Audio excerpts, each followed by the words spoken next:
Ранкова зоря. Я встала удосвіта, вийшла на двір. Мене огорнула ранкова прохолода.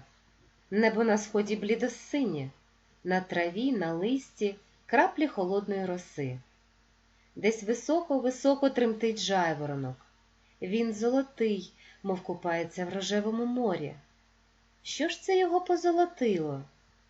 Та це ж сонечко вже голубить його в своїх ніжних обіймах. Край неба червоніє. Прокинувся шпак у своїй шпаківні, заспівав, радіючи сонцю, кудись полетів і знову повернувся до гнізда. У дзьобі поніс щось діткам своїм.